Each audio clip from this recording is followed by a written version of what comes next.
This weekend, NASCAR makes the return to Kansas Motor Speedway, a racetrack that many fans look at fondly and one that's provided one of the more exciting finishes of 2023 thus far. It is honestly one of the hardest tracks to dislike, as Kansas typically provides entertaining races compared to its adversaries. With that being said, the Midwest race has not always held a squeaky clean image, as there have been multiple incidents that have affected the image of the 1.5-mile racetrack. Some incidents include big accidents that led to injuries, while others include their questionable names given for their races. Seriously, some of the names that they had for their races was the Bushy McBush Race 400 and the SpongeBob SquarePants 400. Personally, I thought they were badass, but some people may have considered them pretty unprofessional.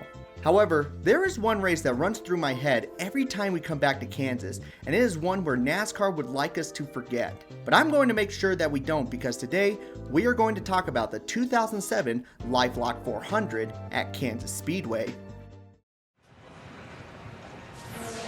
The heavyweights of NASCAR have come to the heartland as Kansas Speedway plays host to stop number 3 of 10 in the chase for the Nextel Cup. September 30th, 2007. The third race of the chase for the Cup is about to take place at Kansas Speedway.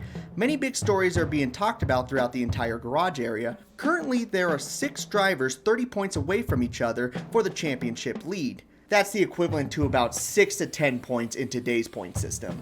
Those 6 drivers include Jeff Gordon, who's on an absolute tear of consistent runs, Tony Stewart, the 2005 champion, Jimmie Johnson, the defending champion, Kyle Busch, the young gun moving to Joe Gibbs Racing in 2008, and lastly Carl Edwards and Clint Bowyer, 2 up-and-comers who both won the first 2 races in the chase for the Cup. To say a lot was riding on this race would be a huge understatement. Also note, there was a brand new title sponsor for the race, which was Lifelock, and if you're not familiar with Lifelock, it used to have those commercials where the owner, or founder, whatever you want to call him, used to put his social security on semi-trucks going around the entire city, as he said it was impossible for people to steal his identity.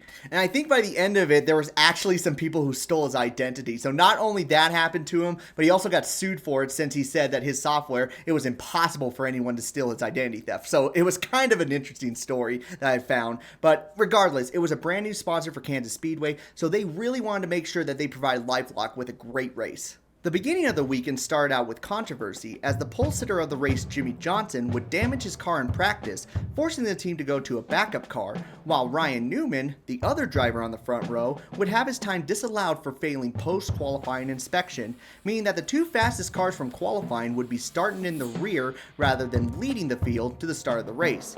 Unfortunately, that would be the least of concerns for NASCAR and Kansas Speedway for Sunday's event. Just like 90% of the races this year, rain would hold up the race for some time, which led to plenty of teams getting pretty anxious to get the race going.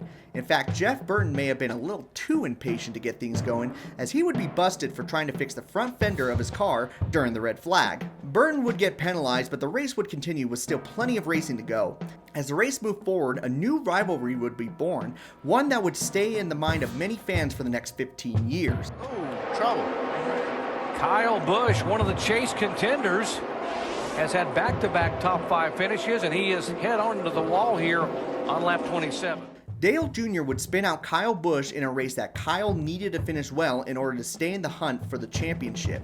It would only be a few months later where Busch would get his payback against Jr. for the incident. After this incident, most of the race would be pretty standard compared to other races throughout the season. However, that would quickly change when Mother Nature was looking to plague the racetrack once again.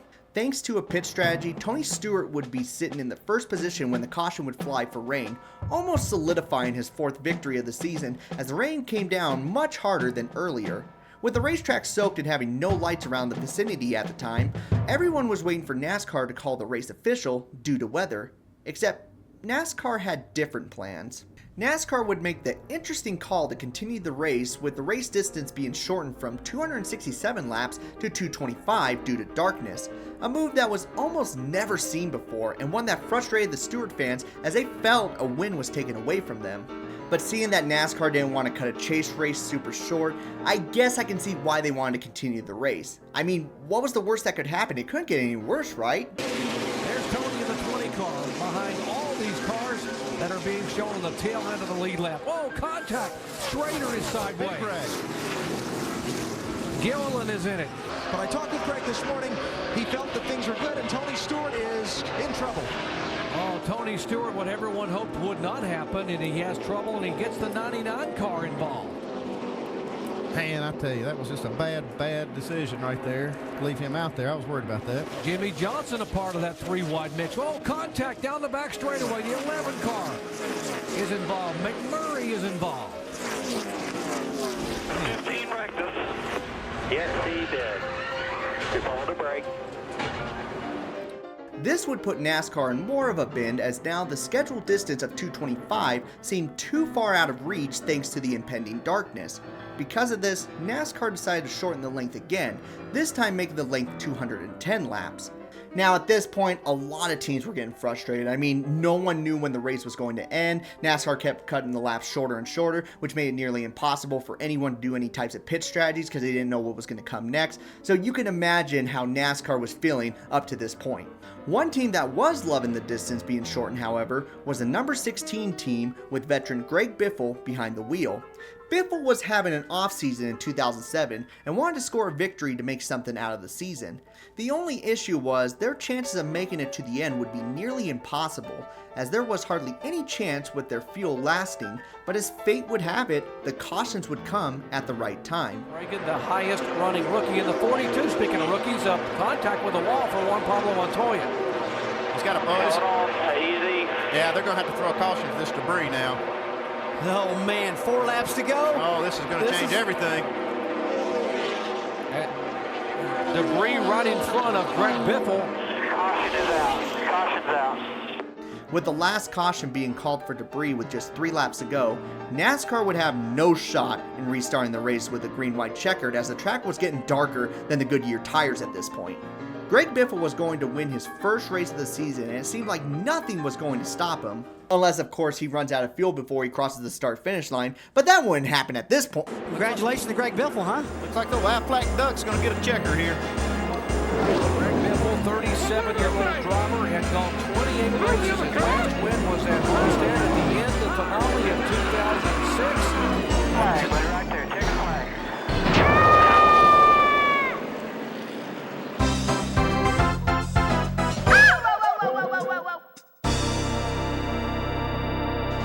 Oh no. Oh no. As if the race couldn't get any more controversial, Greg Biffle would run out of fuel, failing to maintain speed with the pace car. This would allow Clint Bowyer, Jimmy Johnson, and Casey Mears to pass him before the start-finish line. Now, if you are familiar with NASCAR, you know that the rule is you cannot advance your position under caution, unless of course they're going down pit road, but that wasn't the case here. The only time, however, they can advance their position is if the driver in front of you is not able to maintain speed with the pace car, which at that time was 50 miles per hour. In this case, Greg Biffle was not maintaining speed. It was clear that Greg Biffle ran out of fuel, leading to multiple lead lap cars passing him before the start-finish line. Hell, after he crossed the line, he turned into the grass and just parked it there instead of doing burnouts. Despite the protests from multiple teams, the NASCAR control team stated that they felt like Greg Biffle maintained appropriate speed, meaning that the car that was being pushed into victory lane by the team was the winner of the race, making it one of the most controversial races in the chase era. Now, the question that many have is, why? Why would NASCAR make such a bad call and then stand by it with absolute pride? Well, there could be multiple reasons for that. One is that NASCAR was too afraid to make the call that late into the event, as fans were already leaving the track before it was even completed. Remember, they announced a few minutes prior that the race wasn't going to continue due to darkness, leading to many fans trying to beat the traffic. Second, and this is the most tinfoil controversy explanation, is NASCAR played favoritism to Roush Racing and did everything they could to ensure their victory. I mean, they were looked at as the strongest team in the 2000s. This is the one that my dad believes, and I find it absolutely funny. And third, and this is the most current theory, is that NASCAR was over this race. It took entirely too long to complete, they wanted to move on to the next race and to have a definitive winner when it was all said and done. But if that was the case, wouldn't they have just called it after the second rain delay? I don't know what was the right decision, but regardless, it was just not a good image for NASCAR. Luckily, when the 2007 season was completed, the screwy finish at the Lifelock 400 would not have made much of a difference, as everyone affected in the controversy would have remained in the same position in the point standings. This still doesn't mean that all was well with the outcome, as the driver who suffered the most from this ordeal was Clint Bowyer. If NASCAR followed standard protocol, then it would have been Clint Bowyer's second win of the chase, as well as a win in his hometown, a feat that he would never be able to accomplish in his career. Today, Kansas has tried its best to separate itself from the terrible finish as they would install lights around the racetrack and have seemed to provide amazing races for the last few years. With that being said, fans still have a vivid memory of what transpired on September 30th of 2007 in the chase race that NASCAR wants you to forget. And there you have it, one of the more controversial races here in NASCAR's current era. Now, I plan to make more of these videos, so let me know down in the comment sections if you would like to see more videos like this. Who knows, maybe I'll make a series of races where NASCAR just wants you to forget about them, but I'm gonna make sure that you guys don't. With that being said, guys, thank you so much for watching the video. Make sure to like and subscribe and ring the bell for notifications. And as always, guys, you all take care.